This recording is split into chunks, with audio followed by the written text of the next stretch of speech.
Hello and welcome.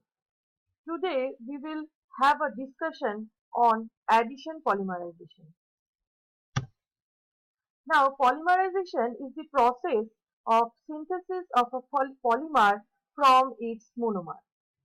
Now, the term poly means many and the mer means unit.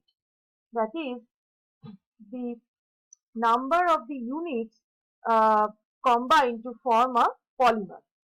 The individual units that combine to form a polymer is called a monomer.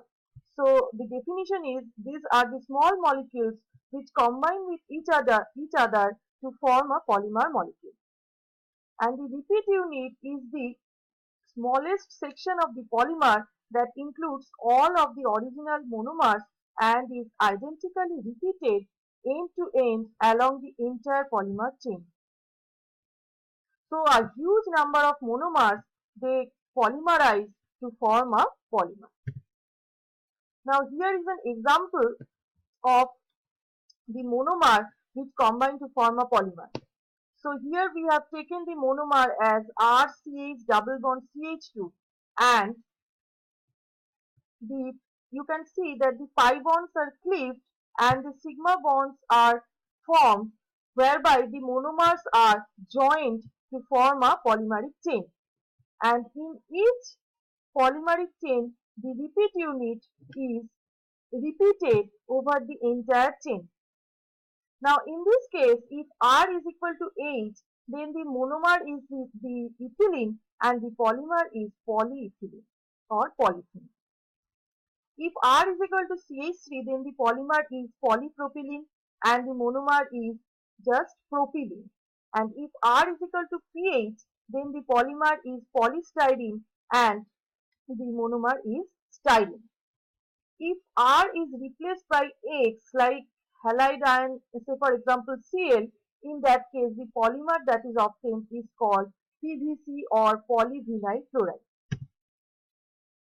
Now, the polymerization is of two types mainly. These are addition and condensation polymerization. In case of addition polymerization, the monomers are unsaturated compounds such as ethylene, alpha olefin, vinyl compounds and conjugated dyes. And the monomers combine to form the addition polymers without the loss of any atom.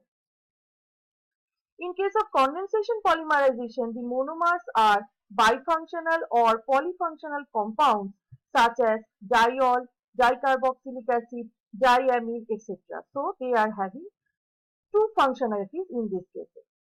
Now diol and dicarboxylic acid, they condense with the elimination of small molecules like H2O to form a polyester, and when the diamine combine with a dicarboxylic acid, the NH3 molecules will be eliminated and a polyamide will be formed. Now we will discuss about the different steps of addition polymerization in detail. So, as we have mentioned that in case of addition polymerization, there is no net loss of atoms, and the mainly it consists of three steps, which are initiation, propagation and termination. In initiation step, we need one initiator which has a weak bond and can be homolytically cleaved when heated or when exposed to light, and they generate the free radical. So here two examples of the initiators are given, which are dicumyl peroxide. In this case, the peroxide linkage is broken and finally we get the phenyl free radical. In case of the second example, this is azo-bis isobutyronitrile or AIBN, which photolytically cleave to generate a free radical, and N2 is released, which is the driving force over here.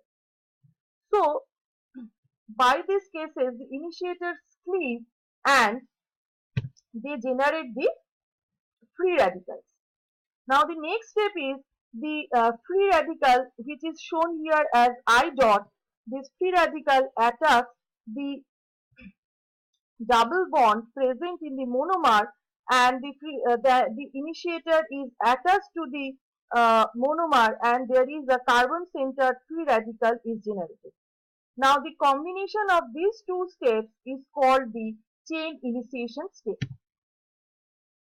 Next is the chain propagation step where the carbon-centered free radical combine with another monomer and thereby the active center is transferred to the next monomer that is at the terminal carbon. So in this way the monomers will add and with the transfer of the carbon centered free radical to the terminal carbon atom, thereby the polymeric chain will increase in length, and this occurs very fast because we know that the free radicals are very reactive and very much unstable.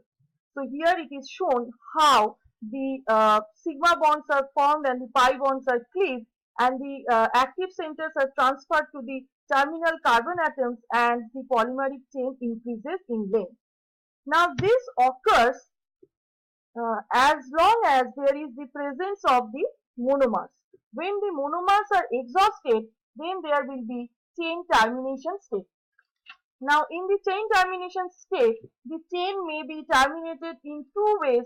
One is by the combination of the free radicals to generate a neutral molecule like this, and the other is by disproportionation.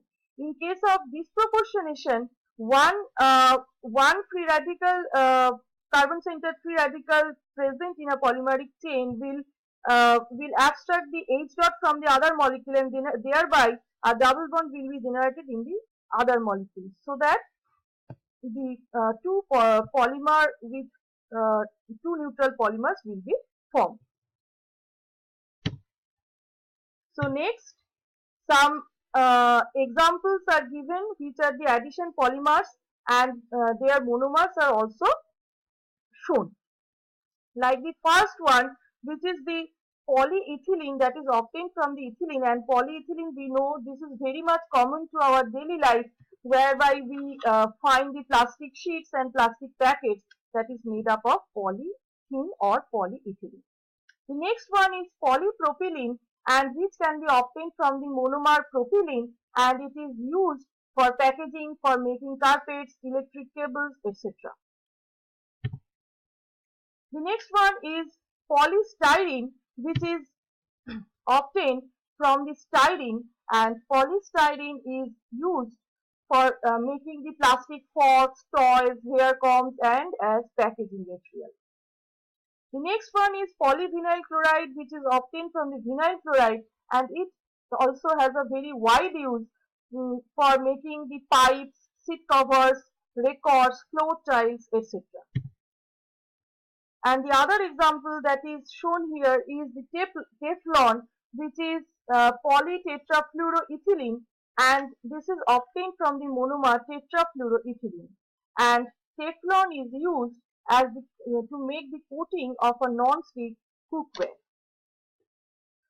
So we have studied the different types of we have gone through the different types of polymerization processes, and mainly we have highlighted on the addition polymerization, its steps and the examples with their uses.